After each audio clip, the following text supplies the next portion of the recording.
Eclesiastes capítulo 10.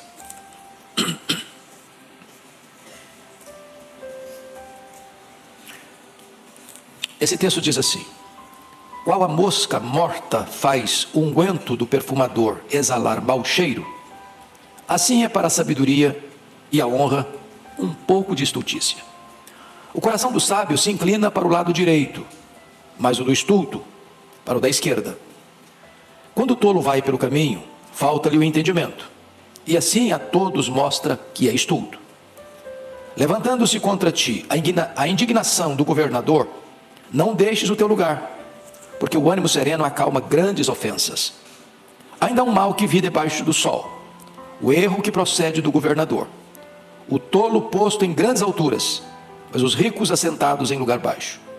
Vi servos a cavalo e príncipes andando a pé, como servos sobre a terra. Quem abre uma cova, nela cairá, e quem rompe um muro, mordê-lo-á uma cobra. Quem arranca pedras será maltratado por elas, e o que racha lenha expõe-se ao perigo. Se o ferro está embotado e não se lhe afia o corte, é preciso redobrar a força, mas a sabedoria resolve com bom êxito. Se a cobra morder antes de estar encantada, não há vantagem no encantador. Nas palavras do sábio, há favor, mas ao tolo os seus lábios devoram. As primeiras palavras da boca do tolo são estultícia, e as últimas, loucura perversa. O estulto multiplica as palavras, e ainda que o homem não sabe o que sucederá, a quem lhe manifestará o que está depois dele?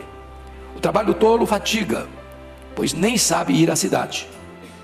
Ai de ti, ó terra, cujo rei é criança, e cujos príncipes se banqueteiam já de manhã. Ditosa, tu, ó terra, cujo rei é filho de nobres, e cujos príncipes se sentam à mesa a seu tempo, para refazerem as forças e não para a bebedice. Pela muita preguiça desaba o teto, e pela frouxidão das mãos goteja a casa.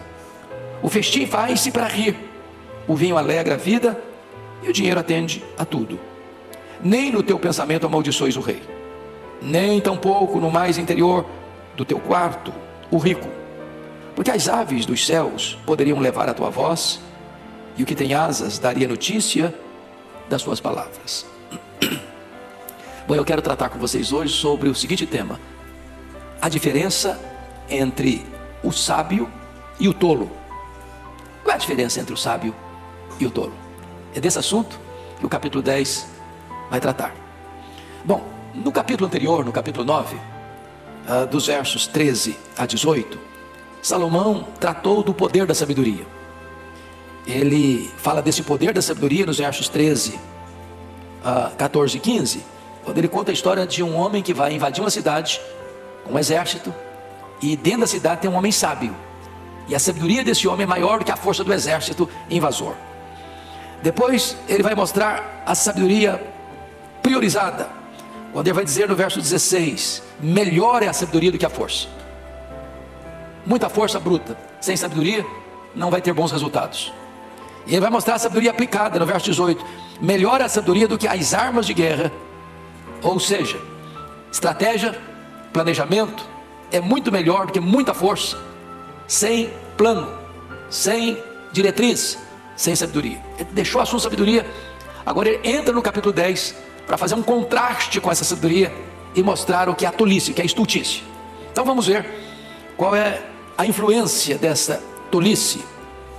Primeiro, cuidado com o efeito desastroso da tolice, da estultícia. E ele começa no versículo 1: a estultícia pode botar tudo a perder. E ele ilustra. Versículo 10, leia comigo, todo mundo. Qual a mosca morta faz o unguento do perfumador exalar mau cheiro, assim é para a sabedoria e a honra pouco de estultícia. O que é um unguento? Unguento é essência. É essência. Então todos vocês sabem disso. Você compra um perfume, esse perfume é resultado de uma essência que foi trabalhada. Por exemplo, você lê lá em João 12 que Maria tinha um vaso de alabastro cheio de um perfume preciosíssimo, feito de quê? De nardo puro. O nardo era a essência. O perfume preciosíssimo foi feito do nardo. O unguento é a essência. Então o perfumador está lá trabalhando. Daquela essência ele vai fazer o perfume. Se tem dentro da essência uma mosca morta, a mosca morta vai exalar mau cheiro. Tudo que ele produzir dessa essência, desse unguento, vai ter o mau cheiro, vai comprometer a qualidade do seu produto. É uma ilustração muito simples, mas muito eloquente, muito clara. E o que significa então? Você pode fazer muita coisa certa, você pode acertar 99%, você comete um deslize, um erro, um desequilíbrio, um passo em falso, uma escorregadela, e tudo aquilo que você fez fica o quê? Comprometido, em virtude de uma postura, de uma atitude, de uma palavra, de um ato, de uma ação, de uma reação irrefletida, tola, estulta. Está claro isso? Então, o ponto aqui da sabedoria é o seguinte: você precisa vigiar, acautelar-se, porque basta um passo em falso e as pessoas vão lembrar desse passo em falso, e não de uma vida toda numa jornada reta. É igual uma mosca que cai no unguento do perfumador. Pois bem, você poderia ilustrar isso biblicamente com a história do Davi, né? O Davi foi um rei extraordinário. O Davi foi o homem que expandiu o território de Israel. O Davi foi o homem que conquistou e dominou todos os inimigos à volta de Israel. Davi foi um homem de Deus, segundo o coração de Deus, um pastor, um guerreiro, um líder, um rei. Mas um passo em falso que ele deu, numa tarde desavisada da vida, maculou a sua biografia. Segunda coisa que esse texto vai dizer é que a estultícia faz más escolhas. Verso 2, todo mundo comigo. O coração do sábio se inclina para o lado direito, mas o do estulto para o da esquerda. Calma, muita calma nessa hora. Muita calma nessa hora. Porque certamente Salomão não está aqui tratando do espectro político, ideológico, ou do ideológico político. Tá? Então não estou ofendendo ninguém, nem da direita nem da esquerda aqui. É que na linguagem bíblica, o lado direito é o lado certo. Na linguagem bíblica, o lado esquerdo é o lado errado. É por isso que no dia do juízo final, como é que vai ser? O Senhor vai dizer aos que estiverem à sua esquerda: apartai-vos de mim. E vai dizer aos que estiverem à sua direita: vinde benditos de meu Pai. Então é uma linguagem bíblica. Por exemplo, quando Jacó vai abençoar os filhos de José, como é que chamava os filhos de José? Manassés e Efraim. Quem era o mais velho? Manassés. Quem era o caçula? Efraim. Qual era a cultura da época? É que o mais velho, o primogênito, recebia benefícios maiores. A herança dele era maior. Então o que José esperava? Que o Jacó botasse a mão direita em cima da cabeça de quem? Do Manassés. E botasse a mão esquerda na cabeça do Efraim. O Jacó cruzou as mãos. E o José ficou bravo com ele. Não, meu pai, o senhor está errado. Não, o mais velho é o Manassés. Bota a mão direita na cabeça do mais velho. Não, meu filho, eu sei o que eu estou fazendo. Eu sei o que eu estou fazendo. Então, qual o problema do tolo? É que o tolo toma a decisão errada. O coração dele se inclina para a esquerda, para o lado errado. E isso significa que o cuidado é do coração. A Bíblia diz: tudo que você deve guardar, guarda o quê? Seu coração, porque dele procedem as fontes da vida. O que está lá no Salmo 119, versículo 11? Guardo a tua palavra no meu coração, para não pecar contra ti. Então você guarda a melhor coisa, a palavra de Deus. Você guarda no melhor lugar, no seu coração. Você guarda com o melhor propósito, para não pecar contra Deus. Então, o tolo não sabe fazer a escolha certa. O lado de cá é o lado certo, o lado de lá é o lado errado. Ele larga o lado certo e vai para o lado errado. Ele não tem discernimento, sabedoria para fazer as melhores escolhas na vida. Tem gente fazendo as coisas erradas na vida? Esse é o tolo. Deus diz assim para ele: eu boto diante de você a vida e a morte. E Deus diz: escolha a vida para que você viva. Mas apesar disso, ele escolhe a morte. Terceiro lugar, a estultícia ou a tolice é espalhafatosa. Leia o verso 3 comigo, por gentileza. Vamos todos. Quando o tolo vai pelo caminho, falta-lhe o entendimento, e assim a todos mostra que é estulto. Em outras palavras, o tolo é tagarela. Todo mundo fica sabendo que ele é tolo, que ele não consegue ficar calado. A Bíblia diz que até o tolo, quando se cala, é tido por sábio. Mas quando a pessoa fala, sem parar, ela não consegue ficar calada. Quanto mais ela fala, mais ela erra, mais todo mundo fica sabendo que ela é tola mesmo. Por isso que a Bíblia diz assim: todo homem seja pronto para ouvir, tardio para falar, e tardio para irar também. Então, a loquacidade do tolo potencializa a sua tolice, porque ele não consegue ficar calado, ele não consegue. Então esse é o primeiro ponto. Esse é o primeiro ponto. Cuidado com o efeito desastroso da tolice. Vamos ao segundo ponto. Cuidado com um governo insensato. Salomão era rei e ele não podia deixar de fora da pauta dos seus ensinos a questão política. Então ele vai tratar aqui dos perigos de um governo insensato. E o que ele vai dizer é que tem tolos. Na época dele tinha, e hoje tem também. Tem gente tola no palácio, no parlamento, nas cortes, na indústria, no comércio, até na igreja e também na família. Ou seja, tem gente tola em todos os setores da sociedade. Mas agora ele vai descrever o perigo que é ter um tolo governando. Um tolo governando. Então, quais são os cuidados que você precisa ter com o governo tolo? Primeiro, reaja transcendentalmente à perseguição, porque os governos tolos perseguem. Os governos tolos não aceitam o contraditório. Os governos tolos oprimem quem discorda deles. O governo tolo vai sempre ter o chamado caça às bruxas, porque não suporta oposição. Então, vamos ler o verso 4, todos juntos comigo, por favor. Verso 4. Levantando-se contra ti a indignação do governador, não deixes o teu lugar, porque o ânimo sereno acalma grandes ofensas. O que ele está querendo dizer aqui? É que você precisa reagir com sabedoria diante de uma perseguição de um governo tolo. Ele vai perseguir você. Se você fugir, você está dizendo: eu sou culpado, ele vai atrás de você. Se você reagir tentando medir forças, quebra de braço, a corda vai roer de que lado? Do lado mais fraco. Ele está com a máquina na mão, você não consegue resisti-lo.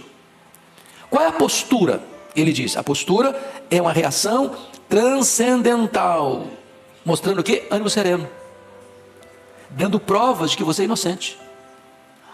A resposta branda desvia o furor, mas a palavra dura suscita ira. É por isso que a Bíblia diz assim: é melhor o longânimo do que o herói de guerra. E o que domina o seu espírito é mais forte do que quem domina uma cidade. Então, controle emocional. Está faltando um pouco dos nossos políticos, controle emocional? Controle emocional. É isso que ele está dizendo. Isso levou um cidadão chamado Mark Twain a dizer o seguinte: suponho que você seja um idiota. Ele está brincando, viu, gente? Ele está aqui um pouco apimentado, mas escuta a frase dele: suponho que você seja um idiota, e suponha que você seja membro do Congresso. Perdão, estou me repetindo. Bom, ele pegou pesado demais, né? Nós não concordamos com ele não, mas tudo bem. Ou seja, não meça forças, não fuja. Demonstra o que? Serenidade. É assim que você lida com um governo tolo. Segundo, o mal de um governo tolo. Leia comigo versos 5 e 6. Toda a igreja comigo, vamos lá. Ainda há um mal que vi debaixo do sol, erro que procede do governador, o tolo posto em grandes alturas, mas os ricos assentados em lugares baixos. Então, um tolo governando e os sábios sendo governados. Não é uma inversão? O que é o normal? É que o sábio governe e os tolos sejam governados, até para ficarem sábios. Mas quando essa inversão na sociedade, e você põe um tolo no governo, e só um tolo só vai para o trono se os tolos botarem no lá. Já escutou aquela frase que cada povo tem um governo que merece? É isso que Salomão está dizendo. Como é que um tolo chegou no governo, no poder? Os tolos botaram ele lá, abriram um caminho para ele. Então, quando as pessoas erradas conquistam o poder, tudo é virado de ponta cabeça. Há uma inversão de valores. E o melhor exemplo disso é o filho do Salomão. Salomão foi um rei sábio, mas e o filho dele? O Roboão. Lembram disso? Quando Salomão morreu, o filho que assumiu o trono era Roboão. E aqui, vamos parar um pouquinho aqui para dar essa nota de rodapé. Gente, não tem luxo sem que alguém pague a conta. Não tem almoço grátis. Se tem alguém comendo de graça, alguém está pagando essa conta. Sim ou não? Sim. Como é que era a corte de Salomão? Era muito luxo, era muita pompa, era muita gente comendo na mesa real todo dia. O que Salomão fez? Ele dividiu todo o território dele em 12 províncias, e cada província dessa tinha que abastecer a mesa real. Você vai abastecer esse mês, você aquele mês.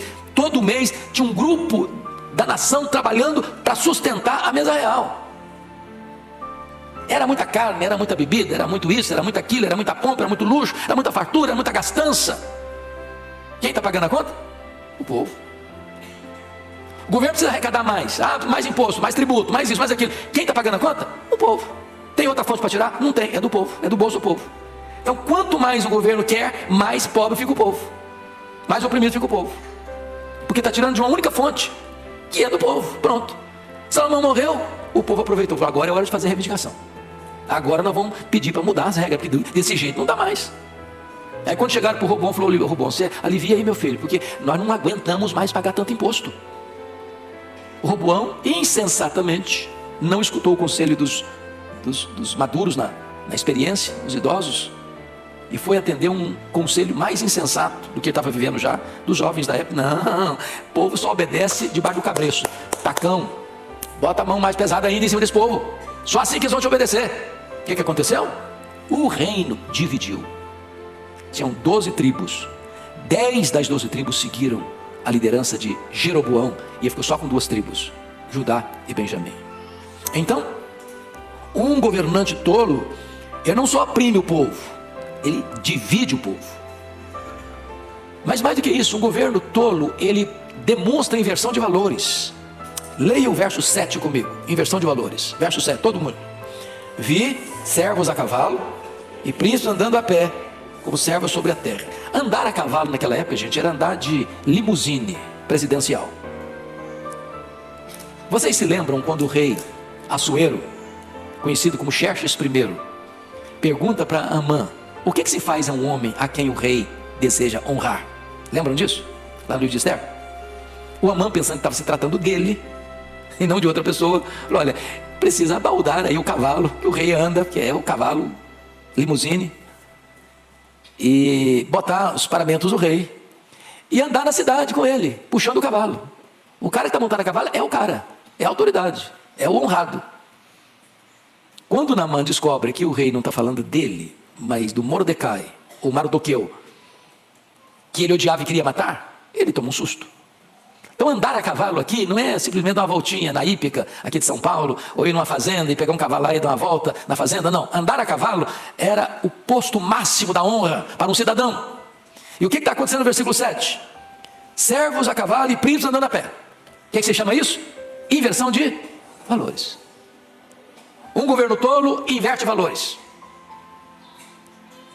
A coisa está de ponta cabeça. Agora você olha hoje e vê com muita tristeza inversão de valores, não no sentido de honra, sobretudo no sentido de moral, de princípios. Se aplaude aquilo que deveria ter vergonha, se escarnece daquilo que deveria aplaudir. Aprova-se o que deveria ser rejeitado, rejeita-se o que deveria ser aprovado. E isso nos mais diferentes segmentos da sociedade. No parlamento, no palácio, nas cortes, e por aí vai. Pois bem, vamos agora a um outro ponto, uma outra lição, terceiro ponto. Cuidado com o trabalho insensato, ou a insensatez no trabalho, a tolice no trabalho. Então, leia comigo, por favor, versos 8 e 9, toda a igreja. Quem abre uma cova, dela cairá. Quem rompe um muro, mordê-lo-á uma cobra. Quem arranca pedra, será maltratado por elas. E o que racha lenha, expõe-se ao perigo. Então vamos entender aqui algumas coisas. Primeiro, seja cauteloso com os riscos do trabalho. Cauteloso. Ou seja, o que ele está dizendo para nós aqui? Se você vai abrir uma cova, você tem que ter muito cuidado para você não cair lá dentro. Você tem que ter os devidas precauções de instrumentos de trabalho, de roupa de trabalho, para que você, ao abrir uma cova profunda, não seja vítima do seu próprio trabalho. Aí ele usa outra expressão: quem rompe um muro, mordeu uma cobra. Ou seja, as cobras costumam ficar escondidas nas brechas dos muros. Então você não vai chegar assim de cara limpa de qualquer jeito, não. Você vai chegar com cautela. Você precisa saber que por trás daquele muro está sendo destruído para levantar outro, tem situações de perigo.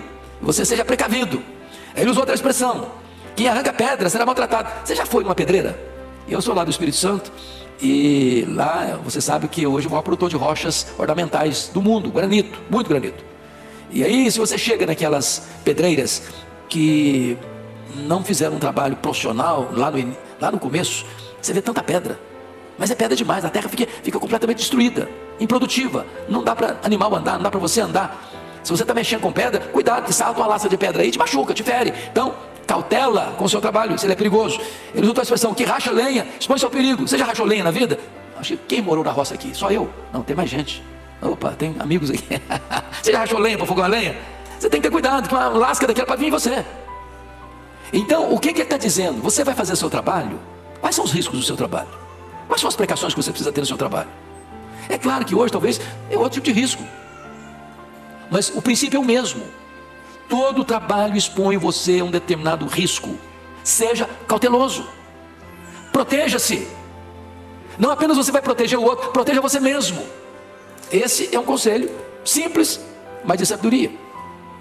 Segundo ponto: tempo gasto em amolar o machado não é tempo perdido. Leia comigo o verso 10, por favor. Se o ferro está embotado, não se lhe afia o corte, é preciso redobrar a força, mas a sabedoria resolve com bom êxito. Então, eu acho que alguns aqui já mexeram com machado. Quem já cortou uma árvore com machado aqui? Vamos ver. Rapaz, que coisa chique, hein? O que é fundamental se você vai cortar uma árvore ou uma tora com um machado? É que ele seja o quê? Afiado. Já tentou cortar uma árvore com machado cego? Vamos pegar uma figura talvez mais democrática. Você já tentou trabalhar na cozinha com a faca cega? É horrível, não é não? Você vai cortar massa, a coisa, mas não corta. O que ele está querendo ensinar? O que ele está querendo ensinar é o seguinte: que o tempo gasto em amolar o machado não é tempo perdido. Você precisa se especializar naquilo que você faz. Você é um agricultor que lida com ferramentas como machado, então você vai afiar o seu machado. Você é um profissional, de que área é a sua profissão? Você vai estudar para ser o melhor. Qual a sua área? Você não pode ficar para trás e nem ficar no meio, porque o meio é o medíocre, é o que fica no meio, mediano. Você vai empenhar-se um pouco mais, esforçar-se um pouco mais, dedicar-se um pouco mais, afiar mais o seu machado, para você ter destaque, sucesso no seu trabalho. Você vai ter uma modalidade esportiva, por exemplo, uma Olimpíada. A imprensa destaca quem? Os 3 que foram para o pódio. Tem 100 esportistas lá, na mesma modalidade. Quem que o mundo conhece? Quem subiu ao pódio? E qual a diferença de quem subiu ao pódio para quem não subiu? Às vezes um segundo. Às vezes um tempinho a margem de treino. Eu não sei quantos aqui foram da era Zico, no Rio de Janeiro. Bom, vou confessar, sou flamenguista, melhor time do Brasil, com respeito aos demais. Eu sou capixaba torce para o time do Rio. Então, vocês que são cabecinha branca, lembram do Zico? Ele era chamado Rei do Rio. E aí, bater falta para ele era um gol, quase garantido. E um dos colegas dele, um zagueiro chamado Moser, disse que quando todo mundo ia embora, o Zico ficava sozinho no campo. Botava a barreira e batia a falta, e batia a falta, e batia a falta, e batia a falta, e batia a falta. Não errava, era muito raro ele errar uma. Mas para que ele fosse o homem excelente que foi no esporte, afiou o machado, afiou o machado, afiou o machado, afiou o machado. Isso em qualquer área da vida. Eu quero aqui estimular você a se tornar um especialista. Agora vamos fazer aplicação espiritual. Você é crente? Afia o seu machado, varão. Não seja crente meia boca. Não seja crente sem corte. Seja crente de verdade. É essa lição que o texto está querendo nos passar. Eu não sei se você já viu essa brincadeira, é brincadeira com certeza. Mas dizem que vai fazer uma obra, por exemplo. Você vai fazer uma obra. Qual a diferença entre um japonês e um português? Um brasileiro? O japonês planeja 11 meses para executar num mês. O brasileiro planeja um mês para executar em 11 meses. Planejamento vai diminuir o seu trabalho, o seu esforço, seus gastos. Afia o seu machado. Bom, então vamos a uma outra lição de cuidado com o trabalho. Seja cauteloso com os riscos do seu trabalho. Primeiro, tempo gasto é mal ao machado, não é tempo perdido. Terceiro, haja com celeridade, com rapidez. Leia o verso 11 comigo. Vamos juntos. Se a cobra morder antes de estar encantada, não há vantagem no encantador. Bom, o que ele está querendo dizer aqui? A ênfase aqui está na rapidez, na celeridade. Um atraso pode ser fatal. Dizem os entendidos que as cobras não têm ouvidos externos, como nós temos. Captam as ondas sonoras pela estrutura óssea da cabeça. Ou seja, não é a música do encantador que encanta a cobra, que enfeitiça a cobra, mas os movimentos rápidos do encantador. Não é a música está lá só para enganar a pessoa que está fazendo, botando dinheiro lá para o camarada fazer a apresentação dele. É um movimento rápido. A cobra não está nem escutando a música. Ela está vendo o movimento rápido. Agora, se o encantador não tem agilidade, não tem rapidez, não tem celeridade, pá, a cobra morde nele. Se a cobra mordeu nele, ele perdeu a aposta. Ele não vai ganhar dinheiro, ele vai ser vítima. O que representa isso para nós, irmãos? Você não apenas precisa ter machado afiado, mas você precisa ter rapidez. Nós chamamos isso de eficiência, capacidade. Sabe o que vai fazer e faz com destreza, faz com agilidade, faz com rapidez, faz com eficiência, faz com conhecimento de causa. Isso aplica-se a todas as áreas da nossa vida, não é verdade? Não basta fazer, você tem que fazer com rapidez. Os advogados aqui, tem prazo de entregar o negócio?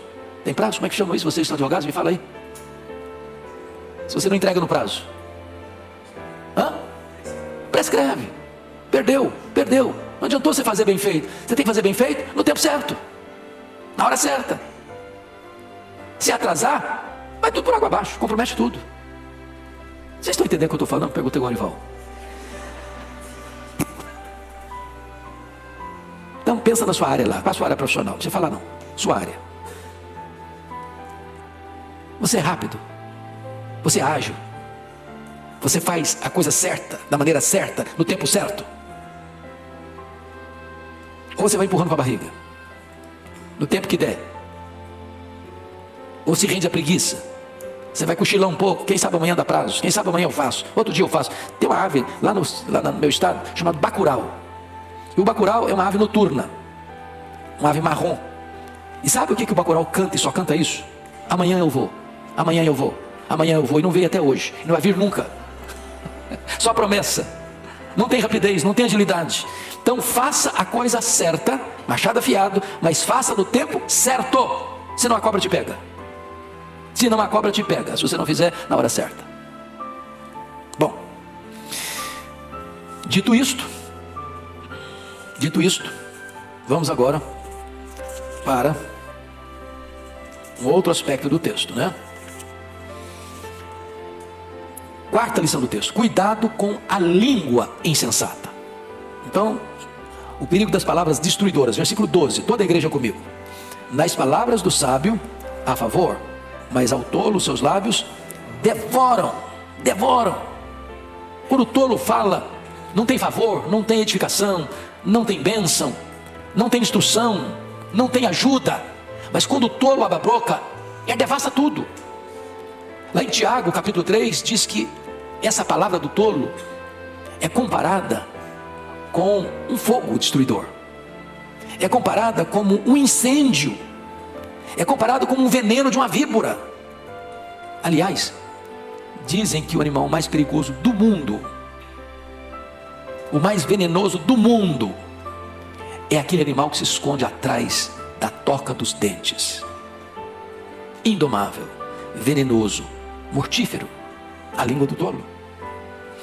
É por isso que a Bíblia diz assim, lá em Provérbios 18, 21, a morte e a vida estão no poder da língua. Quem bem a utiliza, come do seu fruto. Segundo lugar, o perigo das palavras pervertidas. Versículo 13, leia comigo. As primeiras palavras da boca do tolo são estultícia, e as últimas, loucura perversa. Então, do começo ao fim, a boca do camarada é um problema. Tem gente que quando abre a boca, pode escrever, é problema. Ele chega e abre a boca, tem problema. Tem confusão, tem briga, tem discórdia. Ele chega, ele transforma o ambiente. Ele abre a boca, ele abre uma cova, uma sepultura. As pessoas são machucadas, são feridas, gera contenda, induz ao erro e mata. Mas em terceiro lugar, Salomão fala do perigo das palavras descontroladas. Versículo 14, aliás, versículo 14. Leia comigo aí, por favor. O estulto multiplica as palavras, ainda que o homem não sabe o que sucederá. E quem lhe manifestará o que será depois dele? Meus irmãos, o tolo prova sua tolice porque não sabe ficar calado. Isso levou Platão, o pensador grego, a fazer a seguinte declaração: homens sábios falam porque têm algo a dizer. Homens tolos falam porque precisam dizer algo. Viu a diferença? O sábio tem algo a dizer, o tolo precisa dizer algo. Se esse algo tem relevância, se é bom, se é verdadeiro, se isso edifica alguma coisa, ele não está nem aí, ele tem que falar. Ele fala, não sabe o que fala e dá problema, fala e as consequências são danosas, mas ele fala e continua falando, e vai continuar falando mesmo. Ele não saca calado. As palavras são descontroladas, são um fluxo constante de insensatez. Mas finalmente, o perigo das palavras presunçosas. Versículo 15, leia comigo, 15. O trabalho do tolo o fatiga, pois nem sabe ir à cidade. Percebeu uma coisa? Salomão mudou das palavras para as ações. O tolo acha cansativo qualquer trabalho. Ele está rendido à preguiça, ele está rendido à incompetência. Ele nem sabe ir à cidade, mas ele fala como se ele fosse o arquiteto da urbanização da cidade. Ele não sabe nem chegar lá. Ele fala que seu projeto é megalomaníaco, mas o plano dele não passa de um galinheiro. Ele é loquaz, constrói mundos e fundos nas nuvens, mas ele está rastejando como um réptil no chão. É triste isso. E isso levou Abraham Lincoln a fazer a seguinte declaração: é melhor calar-se e deixar que as pessoas pensem que você é um idiota, do que falar e acabar com a dúvida. Entenderam? Vou repetir: é melhor calar-se e deixar que as pessoas pensem que você é um idiota, do que falar e acabar com a dúvida. Falou, ninguém tem mais ideia mesmo, é idiota mesmo, todo mundo sabe. Então, se você não tem o que falar, não sabe o que vai falar, fica calado. Você está numa reunião, todo mundo emitindo uma opinião, e você não quer ficar de fora. Eu tenho que falar alguma coisa também, porque eu entrei em silêncio, sem silêncio vai ser horrível para mim. Ele fala, estraga mais ainda, porque ele fala totalmente fora do contexto, todo mundo sabe que ele está fora. É tolo, absolutamente tolo. Mas vamos então ao último ponto da mensagem. Agora eu volto para a política de novo. É até bom que nós estamos em véspera de política, né? É bom pensar nesse assunto, né? O sábio e o insensato agora, mostrando cuidado com os líderes insensatos. Versículo 16 a 20. Você pode ler comigo? 16 a 20? Não tem 20, né? Tem sim. 16 a 20. Vamos ler em voz bem clara esses versos. Toda a igreja comigo. Ai de ti, ó terra, cujo rei é criança, e cujos príncipes se banqueteiam já de manhã.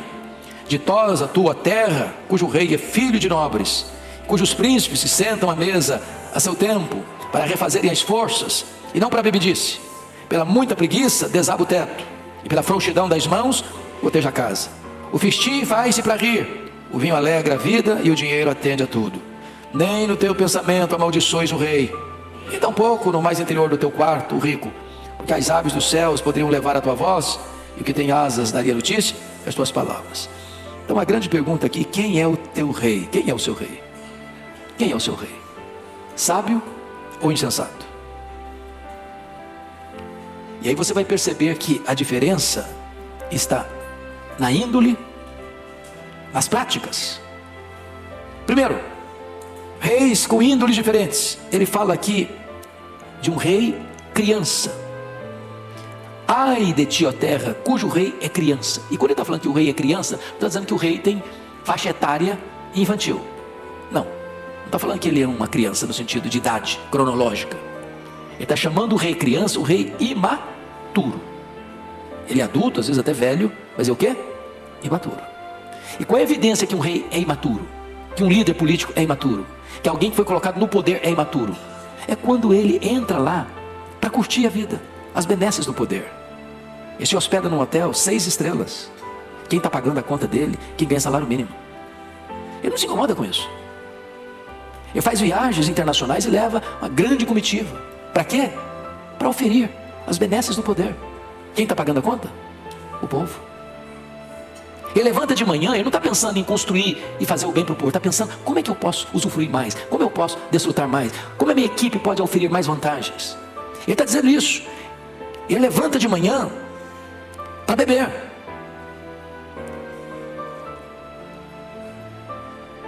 Banqueteiam já de manhã. Você já pensou o que é isso? Ela levanta de manhã já tomando umas e outras. E perdeu a lucidez para trabalhar o restante do dia. Qual a diferença do rei sábio que nomeia uma equipe sábia? Olha a resposta. Versículo 17. Ditosa a tua terra, cujo rei é filho de nobres e cujos príncipes se assentam à mesa a seu tempo para refazer as forças e não para bebedice. Ou seja, quando esse rei sábio vai sentar à mesa com a sua equipe, para que ele está sentando à mesa? Para comer, porque já trabalhou. Ele não come para trabalhar, ele trabalha e depois come. Para refazer as forças, não para bebedice, refazer as forças para trabalhar mais, para servir mais. Ele não está lá para se beneficiar, para se lucupletar, para se abastecer, para se servir do povo. Ele está lá para servir o povo. Ô, gente, isso foi escrito há 3.000 anos. Há 3.000 anos. Se saísse estampado na Folha, no Estadão ou nos telejornais, você pensava, está descrevendo a realidade de hoje. Pois bem, quais são os resultados do tolo e do sábio, do rei tolo e do rei sábio? O rei tolo, ele vai governar para a tragédia. A nação vai de água abaixo. A economia vai de água abaixo. As empresas vão de água abaixo. A população vai de água abaixo. Porque não dá para você tirar do cofre, e esse cofre não esvaziar. Só tem uma fonte para abastecer o cofre. É o povo, é o trabalhador. Diferente daquele que está lá, trabalhando, pensando no bem do povo, para o progresso do povo, para a prosperidade do povo, para o bem-estar do povo. Ele para comer, para reabastecer as forças, para renovar as forças, para continuar trabalhando mais. Essa é a ideia que ele está mostrando para nós aqui. Segundo ponto, não se renda à preguiça.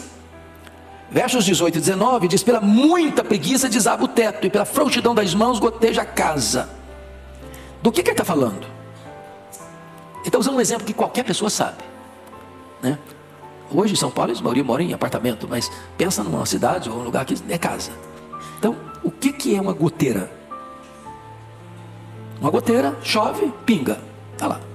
Se você vai lá e não resolve o problema da goteira, ela vai continuar pingando mais. E o que vai acontecer? Ela vai apodrecer a estrutura de sustentação dos caibros. Daqui a pouquinho não tem uma goteira, tem um buraco. Daqui a pouquinho, se você não cuidar, por causa de preguiça, de falta de ação na hora certa, para resolver o problema, para contornar a situação, o teto desaba na sua cabeça. O que ele está ensinando para nós? Problema surgiu, problema precisa ser resolvido. Não adia a solução.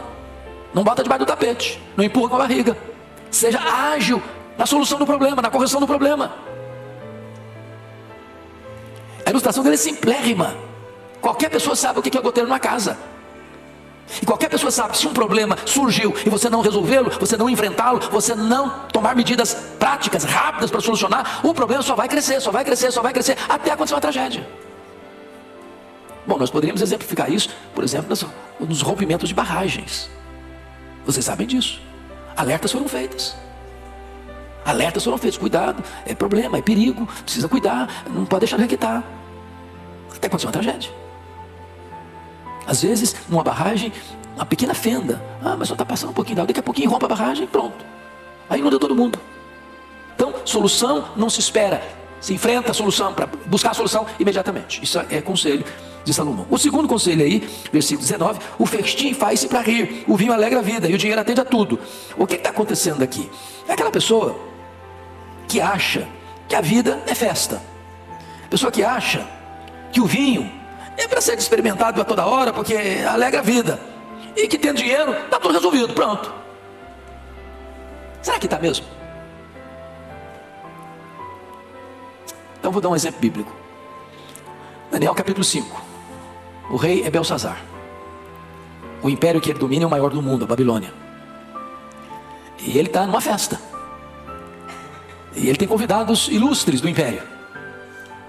E eles resolvem fazer algo que o que é comum já não satisfaz mais. Você sabia disso? O homem chega a um ponto em que aquilo que é normal, todo mundo está fazendo, para ele não satisfaz mais. Está com um copo de cristal. O copo de cristal não está com nada, eu quero um copo de ouro. Ah, mas copo de ouro também não satisfaz, não. Eu quero um copo de ouro sagrado. Então manda trazer lá os vasos do templo de Salomão, que foram saqueados. Vamos beber neles. Vamos dar uma incrementada na nossa festa. E ele achava que estava tudo bem, porque dinheiro não está faltando. E naquela noite, foi a noite da sua morte. E a noite em que o grande império Medo-Persa toma a grande Babilônia. Tem muita gente que acha que porque tem dinheiro, porque tem vinho, porque tem festa, a crise nunca vai chegar. O problema nunca vai bater a sua porta. Ele acha que ele tem dinheiro e resolve tudo com dinheiro. E tem coisas que o dinheiro não resolve. O dinheiro não dá nem felicidade, nem segurança. O máximo que o dinheiro vai dar é um caixão de cedro bonito e algumas coroas de flores em cima do caixão. E mais nada. Ele não consegue atravessar essa fronteira da morte com você. Mas finalmente, o último conselho de Salomão: não solte a sua língua. Versículo 20: nem no teu pensamento amaldiçoes o rei, nem tampouco no mais interior do teu quarto o rico, porque as aves dos céus poderiam levar a tua voz, que tem asas daria notícia das tuas palavras. O que ele está querendo dizer com isso? Você precisa ser prudente em seus comentários. Se Salomão falou isso há 3.000 anos, não tinha mídia social. Hoje acabou o quê? A privacidade. Não é verdade? Onde você está, alguém está te vendo, alguém está te filmando, alguém está te gravando. E o passarinho que vai levar essa notícia hoje tem nome, é Twitter. O símbolo do Twitter é um passarinho. Vai twittar e vai arrebentar com você. Prudência, cautela. A minha mãe dizia que boca fechada não entra mosquito. Sabedoria popular. Então, gente, eu espero que Deus, por sua bondade e graça, nos ajude a observar esses conselhos práticos de Salomão, para o bem da nossa vida. Evita muito problema. Evita muito problema. Paulo, escrevendo aos Efésios, diz algo muito importante sobre esse assunto. Eu vou ler para vocês. Ele diz assim, versículo 29, 4:29. Não saia da vossa boca nenhuma palavra torpe, e sim unicamente a que for boa para a edificação, conforme a necessidade, e assim transmita graça aos que ouvem. Ou seja, palavra suja, never. Não. Mas você só deve falar aquilo que for para edificação, unicamente se for para edificação. Nem toda palavra boa ou verdadeira deve ser falada a todo tempo, a toda hora, em todo lugar. Tem hora de ficar calado. Tem hora de você não emitir a sua opinião. Tem hora que você tem que ter a prudência da serpente, mais do que a simplicidade da pomba. Tem que ser unicamente se for boa para a edificação. Mas tem que ser conforme a necessidade. Tem hora que não tem necessidade. Então, bico calado. Tem que transmitir graça aos que ouvem. Então, Tiago diz que o homem que não tropeça no falar é um perfeito varão. Que Deus nos ajude a ter essa prudência.